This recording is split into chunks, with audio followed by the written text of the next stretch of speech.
Peace. Welcome in, everyone. Welcome to the 4th episode of Leo's Linguistic Library. Ladies and gentlemen, strap in. It's going to be a good one. Thank you for joining me today. I hope you're all having a great day. I'm sending you tons of great vibes, and I hope you've had the time to step out into nature. It's actually been warming up quite well out here today. These last few days there. Yesterday it was 6. Today it went up to 7 degrees. A little bit weird though, it was hailing, so that's always strange when it's warm out and it's hailing, but without further ado, welcome in. So the topic of today's video, got my Mac here with me, I wanted to dive into something a little different, right? So I know I've had a few comments online there about video games, and it might seem like I am shining it under a negative light. The reality of the situation is that growing up, I loved playing video games. I played a lot of video games, and one of my favorite games was The Legend of Zelda, specifically Ocarina of Time.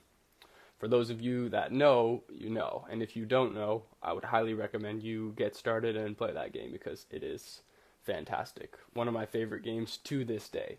I still think a lot of different storylines don't compare to it, but once again, I don't spend a lot of time playing video games, so I could be speaking out of context. So one thing I decided to do was to break down the symbolic meaning of that game, and just to kind of nerd out in the sense of flesh it out and look back on it as an adult, looking back on how deep and how expansive this game really was, because it really was a very attention to detail. There was so many attention to details. It was a prolific game.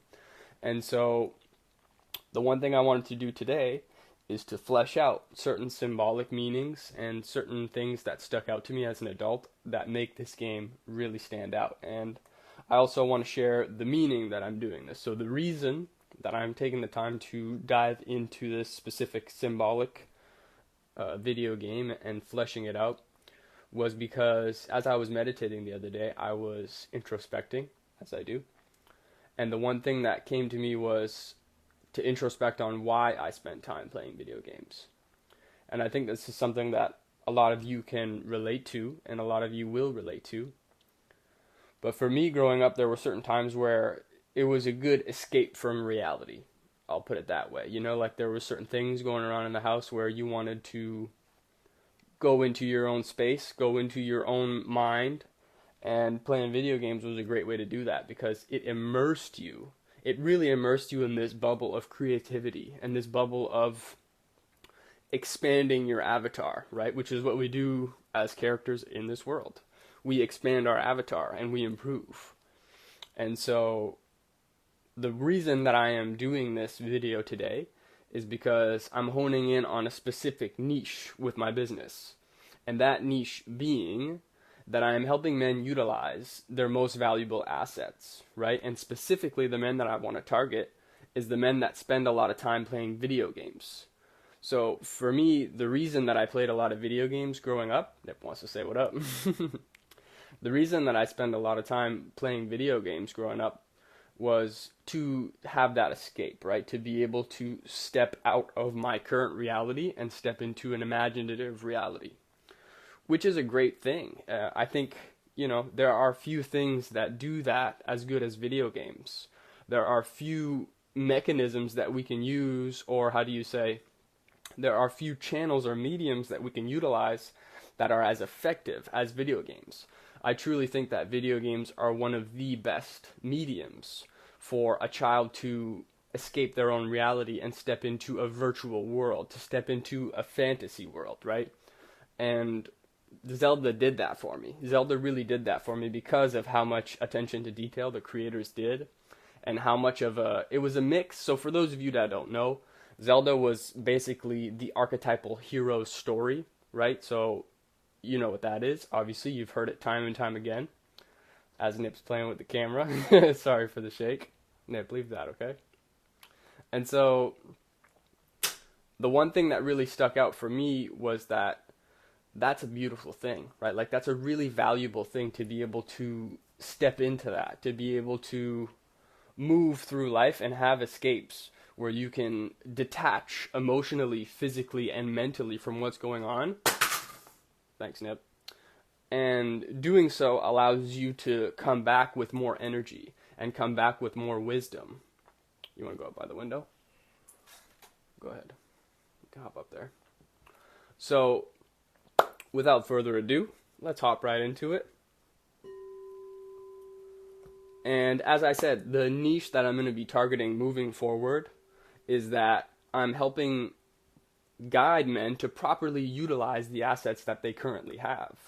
And I think that one of the best niches that I can personally relate to, because that's where I was growing up, is men that spend a lot of time playing video games. Because I'm sure a lot of you know, if you go on your Xbox or your PlayStation, and you look at how much time you've spent playing this specific game, you might be surprised, right? You need a hand, buddy? Go ahead. You can hop up. So, that time can be utilized for video games, like I said, and that's awesome, but there's also different avenues or different mediums that you could use that time for. For example, if you spent that time learning a sales skill or sharpening a certain tool that you could utilize in your field of work. Another good example would be exercise, right? Or just creative writing, drawing, any type of creative outlet. That time can be utilized in many different ways. And one thing I would suggest you look into is how your future self would see the way you're spending your time currently, right? So if you have a desire to have a family, if you have a desire to be an entrepreneur or someone who helps other people get through difficult times in their life, are video games the best way for you to utilize the time that you currently have, right? And if not, then modifications should be required or can be done, right? But I just wanted to do a little forefront for you to understand why I'm creating this video right now. And I really enjoyed typing this out and just creating a little bit of structure for it. Usually I just kind of freeball my videos and allow things to be as they are. But I spent a little bit more time preparing and doing some research as well as taking notes. And I really enjoyed that. So I know that I also really enjoy creating these videos for you guys. And I just wanted to thank you for having a viewer base that is there for me. And that I can share these intricate ideas with in a space where it's a creative expression, as I was just talking about, you know. I can spend an hour shooting, editing this video and uploading it, or I can spend an hour playing a video game. One of them is going to give me dividends tenfold for time to come. And it's also something that my kin can look back to and say, oh, this is what my dad was doing, you know, this is what my grandfather was doing. Whereas the other one, the time just kind of trickles off into space and you don't get that hour back.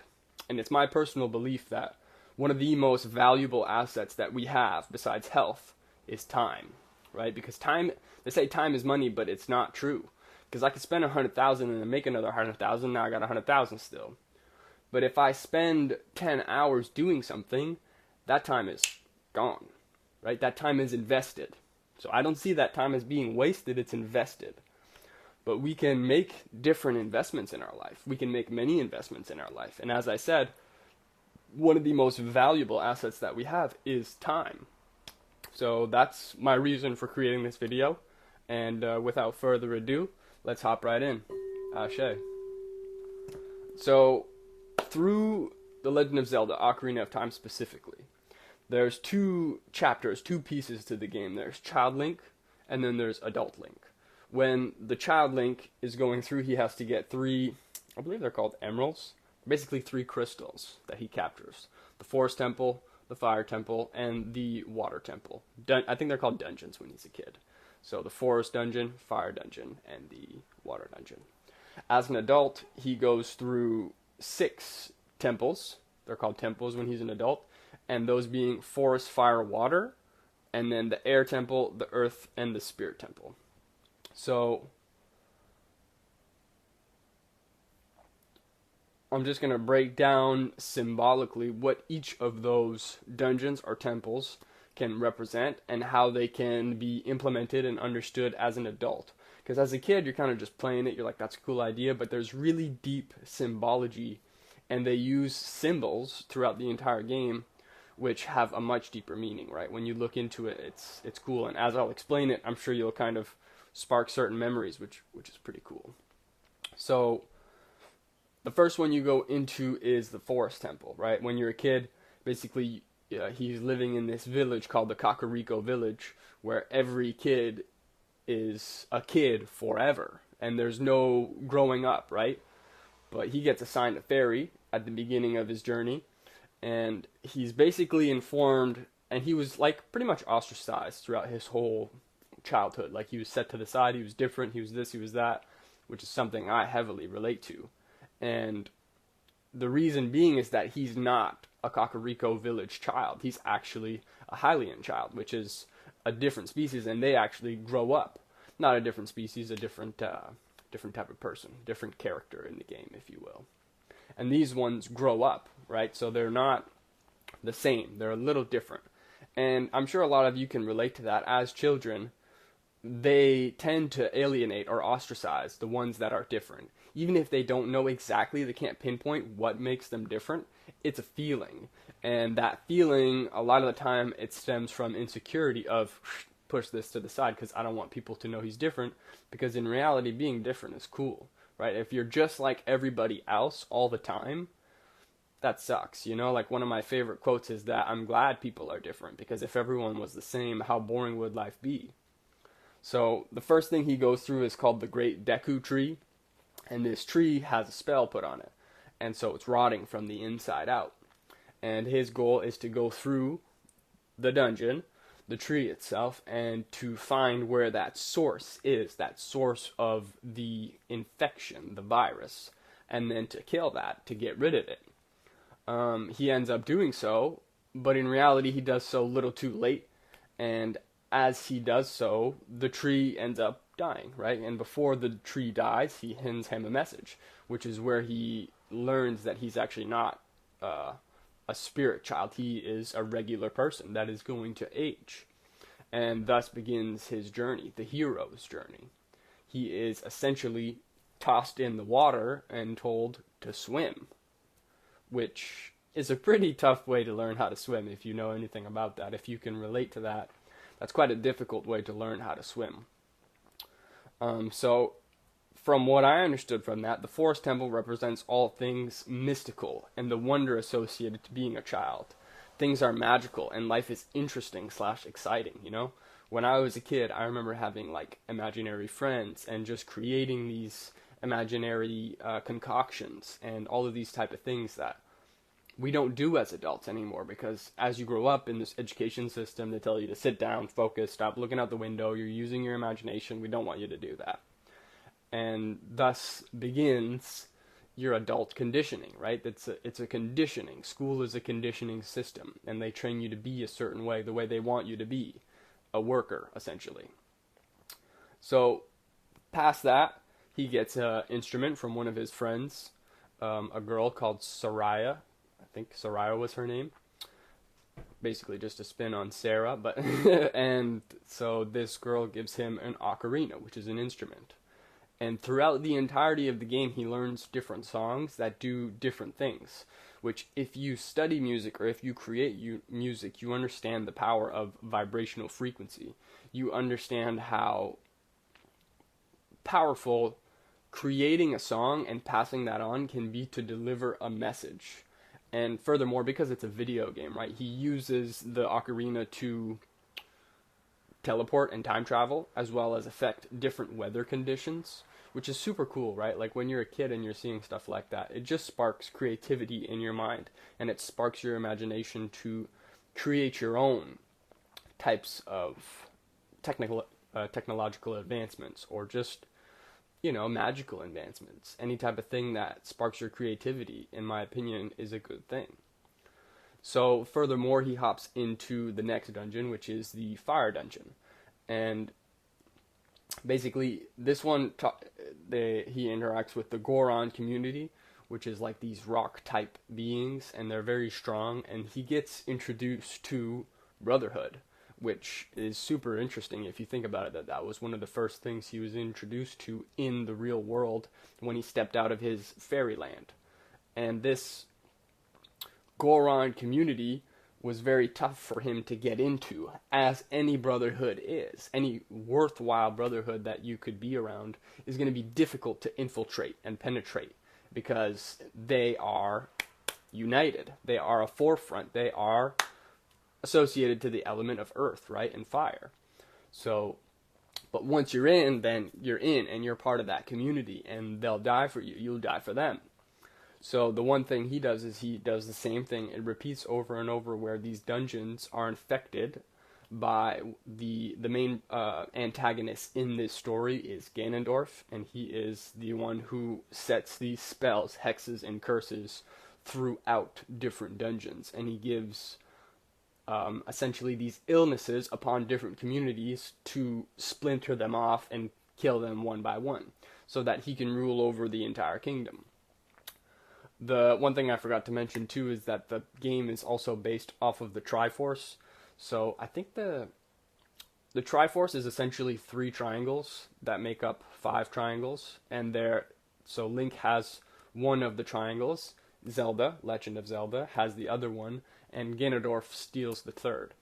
And correct me if I'm wrong in the comment section, but the 3 represents, the one that Ganondorf has is power, the one that Link has is courage, and then the one that Zelda has is wisdom. I believe those are the 3. Regardless, that's kind of the whole basis of the story itself, and that's why they're fighting each other. That's why there's that element of combat, because Ganondorf wants to have all the 3 Triforces for himself, whereas Link is trying to connect the one with Zelda, the one he has, and take the one from Ganondorf, so that they could unite the Triforce and have a peaceful kingdom.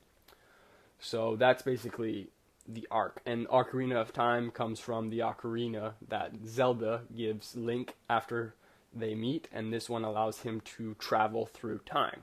So we'll get through that once we finish the child section of the video game. So the symbolic representation that I pulled from the fire aspect is that fire, this represents the drive and energy that children have. That fire, it also represents overcoming fears, trials, and tribulations, beginning your maturing process, and aiding your progression. Fire is also a natural alchemist. It transmutes things, right? You put wood and air and all these things and oxygen together, and what do you get from that? Ashes. It transforms all of the elements as well as smoke and heat. So fire is a way of transmutation. It transforms things and it turns them into something different.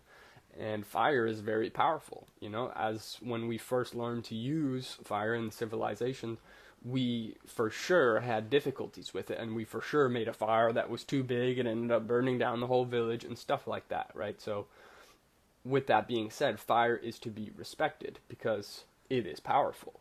It's also incredibly useful. Fire is used to, bring light to a situation, as well as fire can be used to cook food, cook meat, and to boil water, which would get rid of all the bacteria and make it safe. So the third dungeon that the hero of time goes through is the water temple, and the symbolic representation that I pulled from that is that the water represents submission. We must submit to the powers above us and trust that they have our best interest at heart. Water also represents change and the ever-flowing nature of life. Sometimes it's complicated, but one thing is for sure, the only constant is change. Ashe. And this is true, in many ways. That's why I wanted to pull and create this video, was because I feel like there's so much truth in this video game that can be extracted and extrapolated to use in different areas of our life. Take with it what you would like to take from it. If this doesn't resonate, then it doesn't resonate. Click on a different video. But for me, I'm sure a lot of you that have played this game can relate to the fundamental nature of how they use these elements in such a creative way to spark imagination in a child's mind. And even for me now, like the last time I played the game, I think it was like 5-6 years ago, where I was a teenager, but I really enjoyed playing that game again. It was so fun. There were so many different nuances that I didn't pick up on when I was a kid, and it just kind of flashed different imaginative memories in my mind. Furthermore, this was a game that I played with my siblings, so there was a lot of core memories formed through playing that game because it's a difficult game. So there were many times where I needed to ask for help. I needed to ask for guidance from my siblings, or I remember one time I was really stuck at a part, and I had an older sister, Michelle, that had printed out kind of like a step-by-step playthrough. I think I was like 6 at the time, 6 or 7, maybe 9. And she was reading kind of like, this is what you should do, this is what you need to do, and it just created this teamwork element that not many video games have anymore. I don't really believe that many video games, besides, like having a task that you should complete as a team, there's few games that you ask other people to help you figure out the puzzle. Because the whole thing that I loved about Zelda was that the whole game is a puzzle, but within that puzzle is so many other little puzzles that you need to figure out in order to get to the master puzzle. And that's a very meta concept that's very applicable to life. Like when you look at a chessboard, the game of chess is a puzzle, but the pieces are always moving and shifting, and then you play and your opponent plays, and so it becomes a very dynamic puzzle. It's not just like put this piece with that piece. It's very meta, as I said before. And so those were the 3 dungeons that the child version of Link went through, and once he gets those 3 stones, he goes into the Temple of Time, opens up the door with the 3 stones, because those are the 3 keys, just like how you use keys to open a door. And those keys open up the Temple of Time, like I said, but what happened essentially is that Ganondorf was following him throughout and just allowing him to gather the keys for him, kind of like how the world works. They wait till you make your own table, then they take your table. But what ends up happening is that he ends up pulling the Master Sword. And this Master Sword is essentially a technological advanced device that shifts him forward 7 years into the future. And now he is 7 years older. He's a young adult. And once he shifts into this future version of himself, because he wasn't around to aid Hyrule throughout this process, the actual community and the actual village gets destroyed because Ganondorf is in charge for the entire time, and throughout this process he obliterates every civilization, and it's basically just like a wasteland. So throughout this process, now he's an adult and he sees his home and how it gets destroyed, and he's set on a different adventure. And the kind of like the symbolic reasoning of that, I think, is that oftentimes children are stripped of their childhood because they're so burdened with what happens in their home life, so they resort to things like emotional parentification, which just means that the child is parenting the adult because the adult isn't solid enough to do so, and they don't have the mental ability to shield the child from things like financial problems, relationship problems, anxiety, emotional distress, depression, all of these things.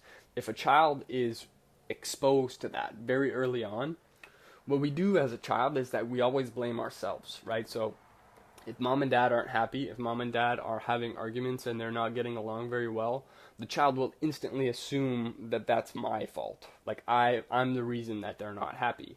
And so the child will start to try to change themselves and find solutions. And if those solutions are kind of brushed off by the adult, which happens very often, then the adult kind of doesn't realize the psychological damages that can cause to a child. Because then the child thinks, well, my ideas aren't good enough, my solutions aren't good enough, I need to work hard now, I need to find a way to create better solutions, rather than just the child be a child and play, which is what children should do. They should play and enjoy being children. This happens more often than you would think, and if this is something that you can't relate to, if this is something that you're like, that's very alien, I don't think that really happens, you're very lucky, my friend. And I hope you understand how lucky you are to have good parents that took care of you and allowed you to have a childhood because the reality of the situation is that not every kid got to have a good childhood.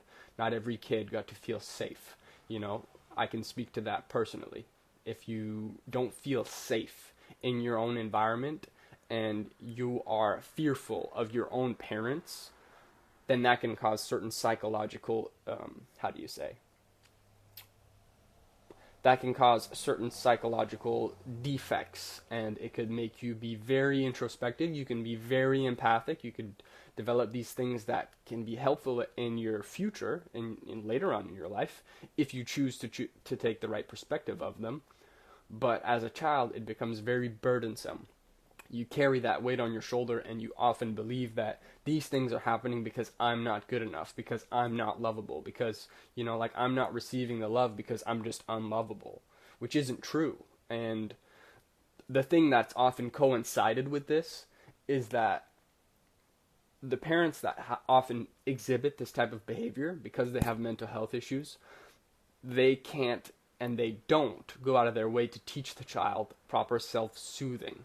And so the child will often resort to drugs or bad crowds or any type of self-soothing that's accessible to them. And the other thing that comes from that is an insatiable desire, meaning something that can't be quenched. So therefore, if you fall into things like masturbation or pornography or drugs to soothe your emotional well-being, it's never enough. And so you'll just go from session to session to session to session, and you basically deplete your system in its entirety, and then it's still not enough because you don't have that solid foundation, which is what parents provide to children. It's what they should provide to children, is a solid foundation. And that's what the child can build on. And then once they build on that and pass it on to their kids, then the cycle continues in a positive way. But all this to say, it's not to look at your parents and point the finger and be like, you fucked up, like you suck, you know? It's like, that doesn't help either, because that perpetuates the same negative cycle, right? And the reality is that the parents that aren't able to teach this to their kids, the reason they can't teach it to them is because they were never taught that. They were never taught that. So because they were never taught that, and they never put the burden on themselves to learn that themselves, there's nothing that they can teach. Even if they wanted to, they don't know. And so, like those self-soothing methods that I was talking about, they don't even know how to do that for themselves. That's why they drop all their burdens on the child. So, just a little bit of insight, and this is also why I said at the beginning of this video, that's why I want to help men properly utilize the assets that they have. Because, and specifically men that play a lot of video games, because I can relate to using video games as an outlet for that, as an escape from that, as a way to detach from what's going on within the house and enter into an imaginative world where things are fun, things are cool, things are magical, right? And like I said, if this is something that you don't really resonate with and you don't relate with, cool, man, go give your parents a big hug, because they really did a good job raising you. But I know that there are more people out there just that had an upbringing just like me, where they had to utilize these things to escape the reality that they were in. Because life at home wasn't all blowjobs and bubblegums and unicorns, you know? Like, it's not everyone gets to experience that type of upbringing. So like I said, if that's something that you did relate, go give your parents a big hug, because they did a great job for you. Moving forward into the adult section of the video game, once he steps into the adult world and things are basically hell, he goes through these 6 temples. And as he goes through these temples, there are these figures called sages, and these sages present him with a medallion. So the sages' medallions represent the awakening and power of their respective sages. Link obtains each of them after awakening a new sage, or conquering that temple, whose powers are symbolically added to those of Link.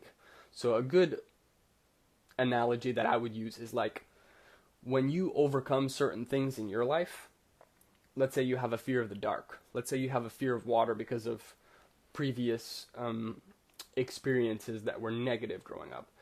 When you overcome these things, and then you help other people overcome that same thing through whether you physically help them, whether you mentally help them, emotionally help them, and guide them through that process, or even just being an example of someone that can overcome it, and you inspire people to overcome the difficulties that they have in their life, then those people's powers are added to you in the aspect of brotherhood, right? Or sisterhood, someone that really connects to you and supports you on your journey, and as a form of gratitude or appreciation, they present you with support. They present you with financial means. They present you with any type of words of affirmation, right? A hug, whatever it is that you need. And these figures in your life are earned through respect. Because if you look at the word respect, it comes from, well, there's two things. Re, which means to look back, to replay, to refigure, and spect. Spect comes from the root word spectacle, to see. So respect means to look again, to look at something again. And that is the definition of respect. They say, it's a very old quote, but they say to respect your elders. And I think that's great, but the truth is, a lot of our elders don't even deserve respect, because they don't have ethics, they don't have morals. They are literally corrupt people, and they genuinely don't have any good intentions for anyone in their life. So for me, respect is earned. Respect is not given. I don't give a fuck how old you are. I don't have to respect anybody.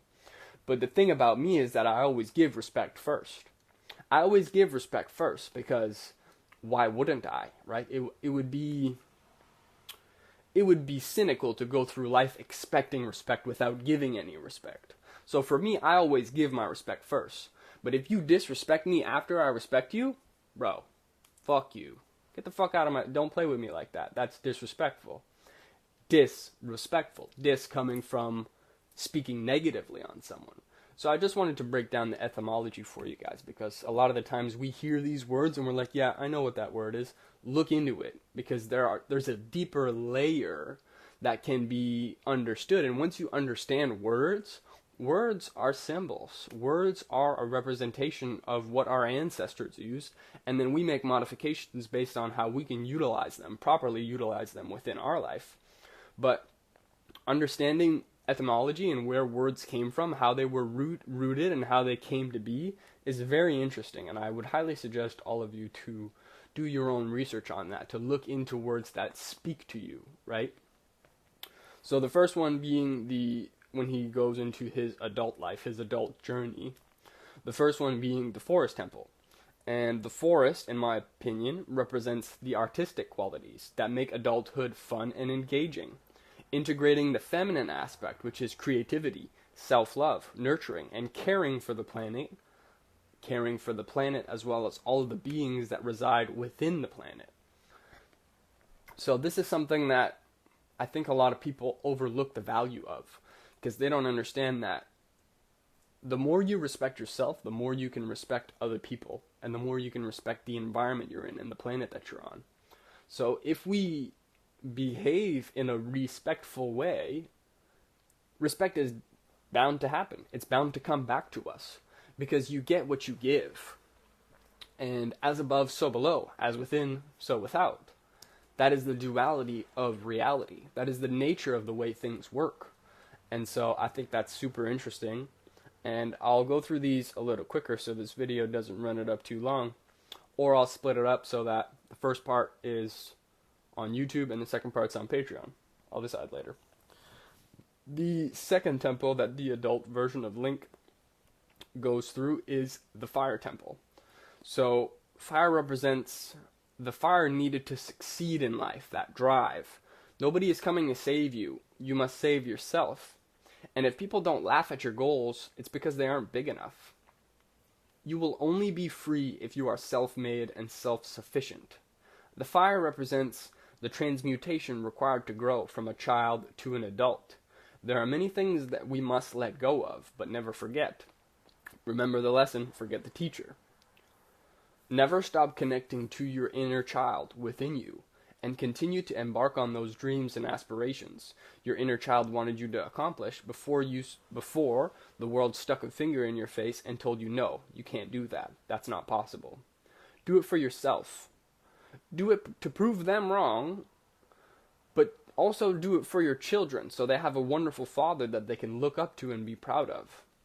Right? So this is something that Jordan Peterson taught me, that it's important to have big goals that you're moving towards, but one thing that also helps is have something that you're running away from. So if you look at your life 10 years in the future and you're in the same place, you're working the same job, you're in the same relationships, that should scare the shit out of you if you're not happy, right? And then also, where do you want to go? So I think that that's a very powerful tactic to motivate yourself and to motivation is fleeting, right? I prefer the term discipline, to discipline yourself, because you can tell the size of a man by the size of his problems, and you can tell the type of man you're dealing with the type of habits that he has. So I would always suggest that people have goals that they're moving towards, as well as realities that they're running away from, which is, once again, the duality of reality, the light and the dark, the sweet and the sour. So the third temple that he goes through is the water temple. And the water temple, in my opinion, represents the ability to remain fluid and flow with the constant changes around you. Water also represents purification and nourishment. So we take showers every single day to clean ourselves for purification. And if you know anything about salt water, and that's why people are so attracted to the beach, because that pulls so much negativity from you. You ever seen someone pouting on the beach with a bunch of people playing music and throwing a football around? Not very likely, because water has a nourishment aspect. It has a purifying aspect. So, like Bruce Lee said, be like water, my friend. And for me, when I was younger, I always thought that meant, like, be fluid, like move, go with the flow of things. But if you think about it, water takes many shapes and forms: solid, liquid, gas, and plasma. And you might not understand what I mean by plasma, but I'll go through the first three at first, and then I'll explain plasma. Liquid, water, right? Always fluid. Solid, ice. Once water freezes, it becomes ice. So if you look at like an iceberg or something like that, or even ice in your freezer. Gas, once water is evaporated, it turns into the gas state. And then plasma, I'll give you a visual example so you can understand this better. Plasma being electricity. If you have a bathtub and you plug a toaster in and you throw that toaster in the water, what happens to the water? Exactly. Water takes many different shapes and forms. Water is, how do you say? Water is a shapeshifter. Water is something that it takes many different forms and it takes many different shapes. It also takes any shape that you pour it into. So if you pour it into a cup, it takes the shape of a cup. You pour it into a box, it takes the shape of a box. Pour it into the ocean or the stream, it takes the shape of a stream. Water is about adaptability.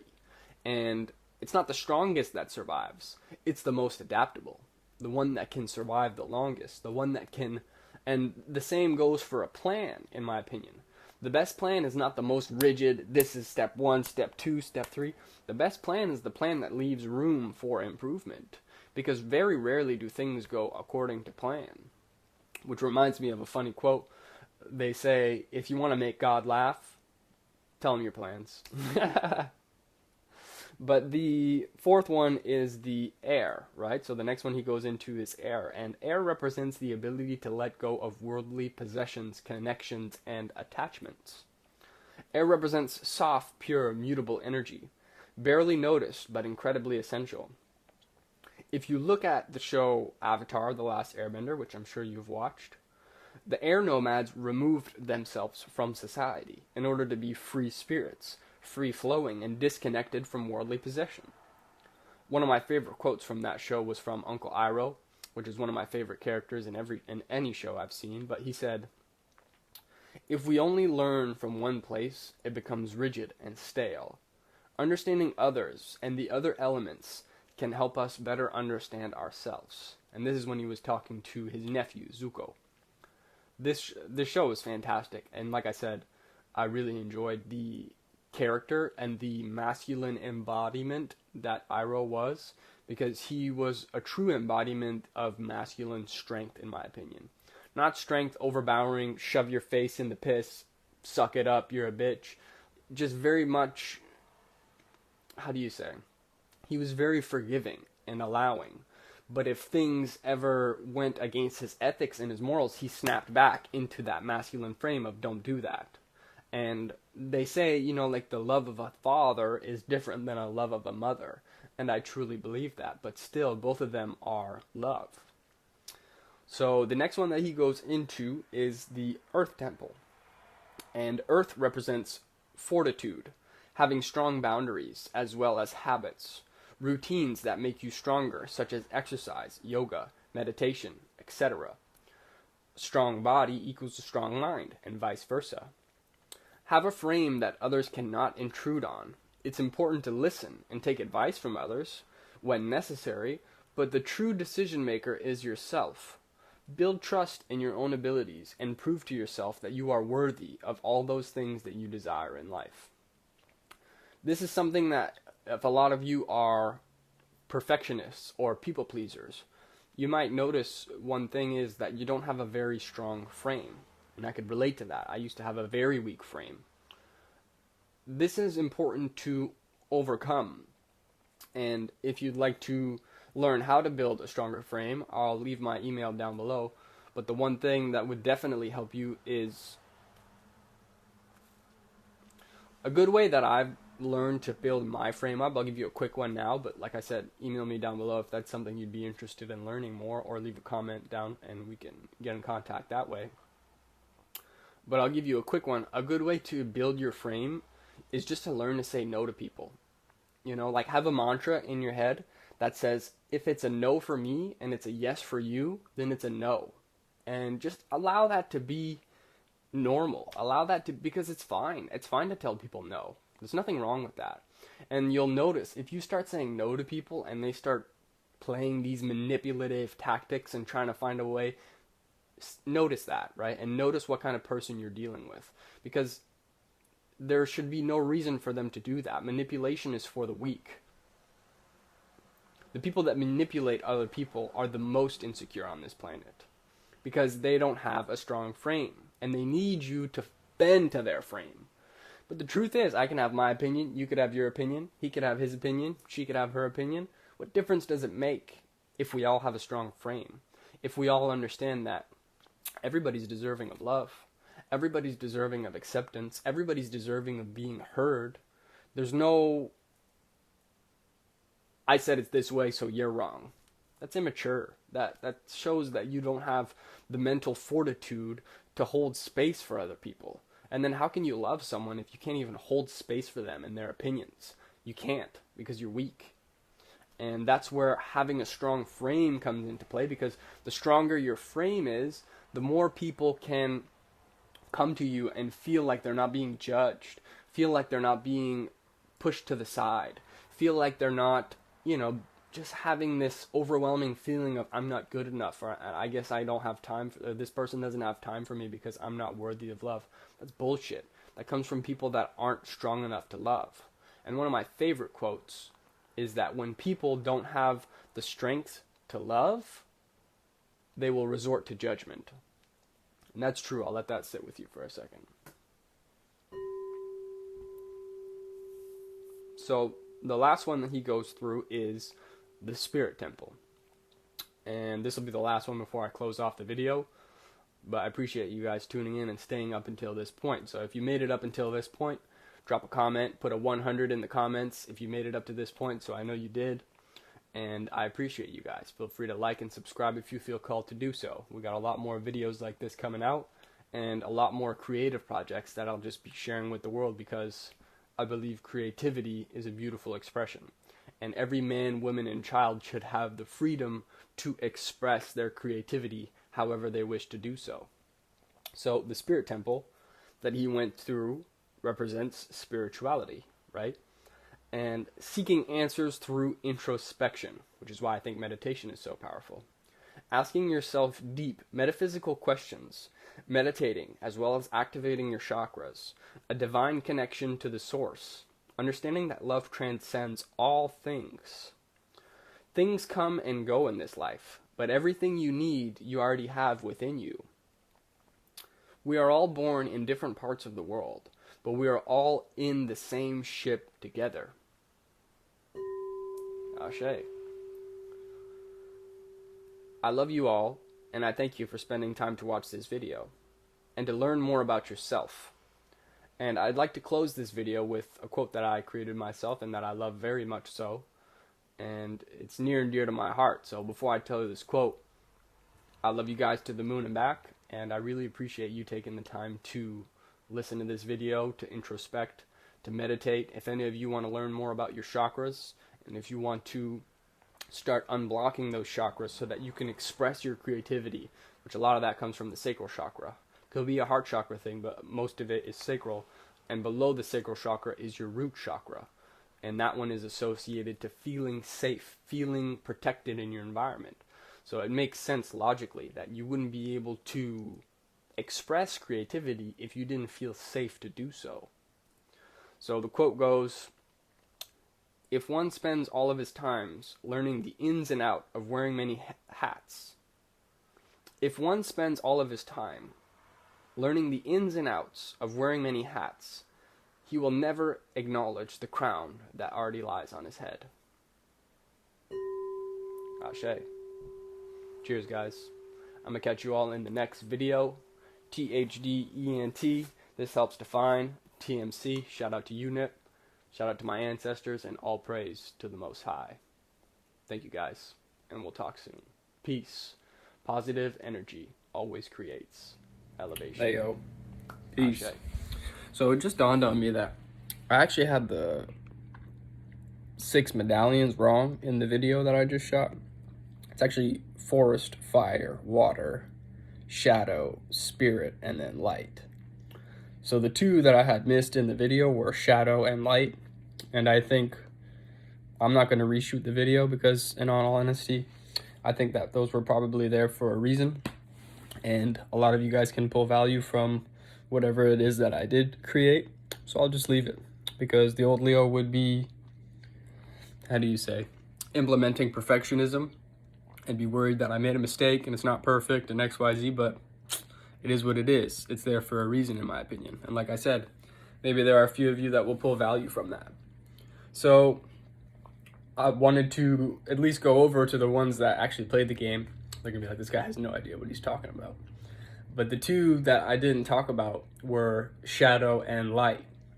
And I think that those are perfect, and I think I should definitely at least touch base on them. So the first one being the shadow temple. And if any of you have studied anything about Carl Jung, you definitely know where I'm going with this. And I think that part of our adulthood is integrating our shadow aspect. Now, what is the shadow aspect? The shadow aspect is all the things that you suppressed in life. The versions of you that you pushed to the side and you said, that's not me. No, I'm not that. I'm not a nerd. I'm not this type of person. I'm not mean. I'm not going to be masculine and domineering. I'm not going to do that stuff. That's your shadow. And the truth is, you are all those things, because we are multi-dimensional beings having a human experience, and emotions come and go. It's not that you are this or you're not that. So, as Nip says, what up? So, the shadow aspect is crucial to be integrated into your adult life. And as we integrate this shadow aspect, it actually provides us with a lot of strength, a lot of insights. And I believe that there's many aspects in our life where it's not about thriving, it's not about being incredibly successful, but there are parts of our life or chapters in our life where we need to put all of our energy into surviving, and through survival comes insight. Through survival comes the wisdom, and from that we can take that to teach other people.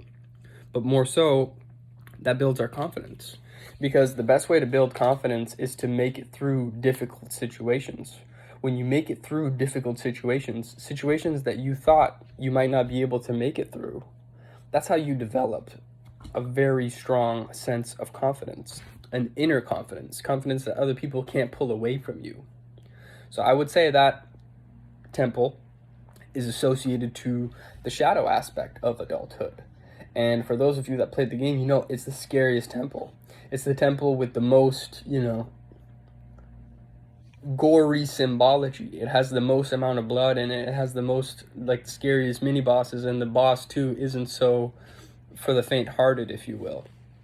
And I think that that shadow aspect of Link can be integrated perfectly into the Shadow Temple. And as an adult, you having the requirement to become an adult by integrating your shadow aspect.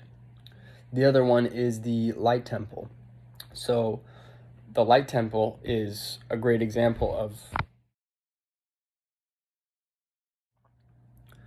the Light Temple is a great symbolic representation of coming to the light as adults, right? And that can mean many different things. That could mean, depending on how you were raised, but I see it as connecting to source, moving away from the darkness. And the temple prior to the Light Temple was the Shadow Temple, integrating that darkness, not running away from it, but integrating it into your being and understanding that you are the darkness and the light. You are both. And moving forward, now I'll give you guys one of the best quotes that I've heard in a long time. I can't remember who said it, but it goes, "There's nothing wrong with a child being afraid of the dark. The real tragedy is when men are afraid of the light." And I think that's so true, because in my mind, the light is representation or symbolic of the truth. And the truth sheds light on things, as they say. So when you are truthful, you are a light in the world, and you are capable of shining light on certain situations that other people don't want to look at, right? Because the light brings illumination.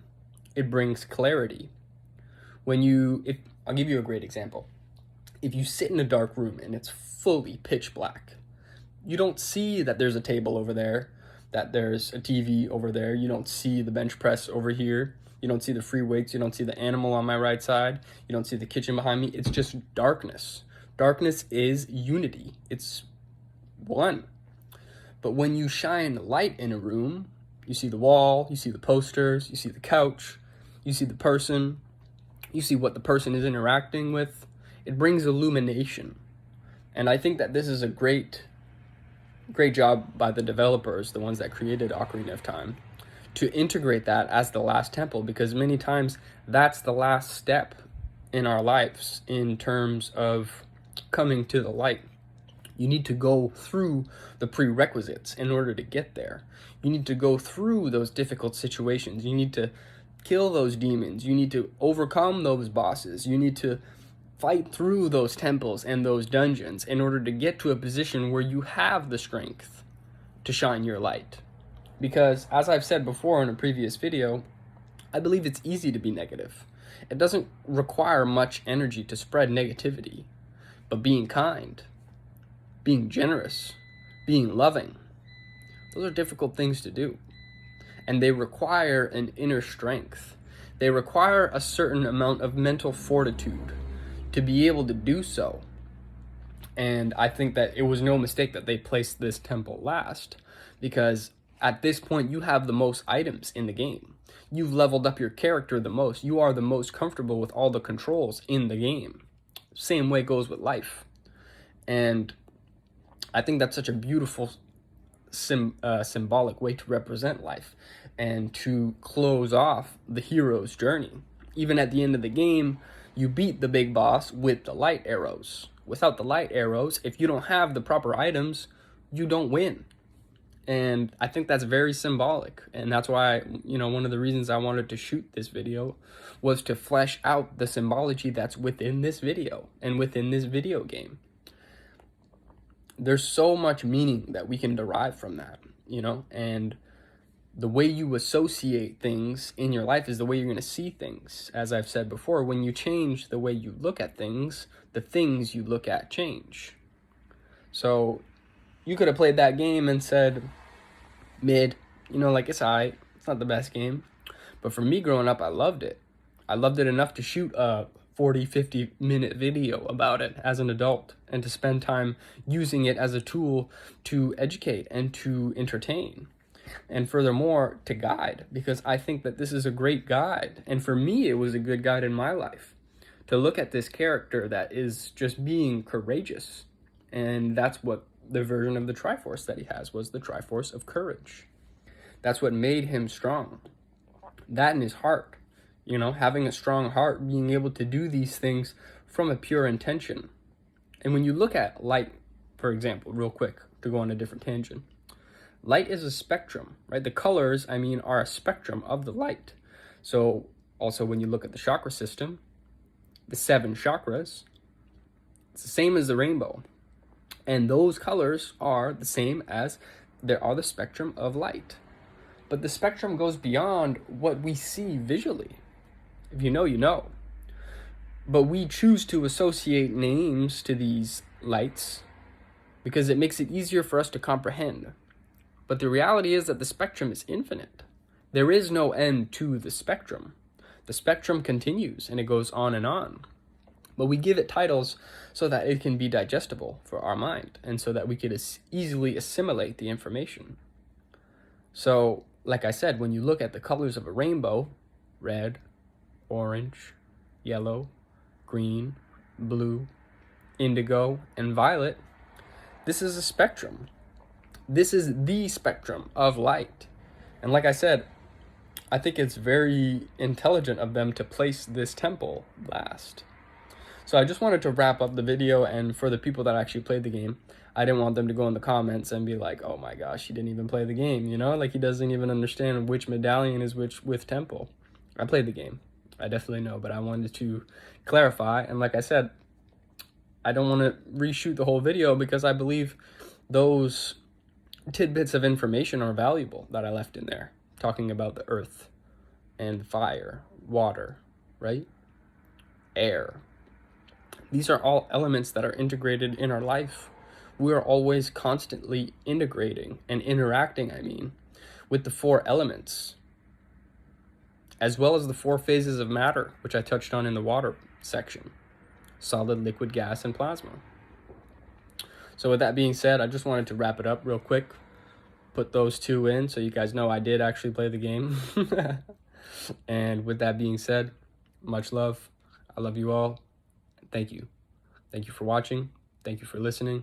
And most importantly, thank you for taking the time for yourself. Peace.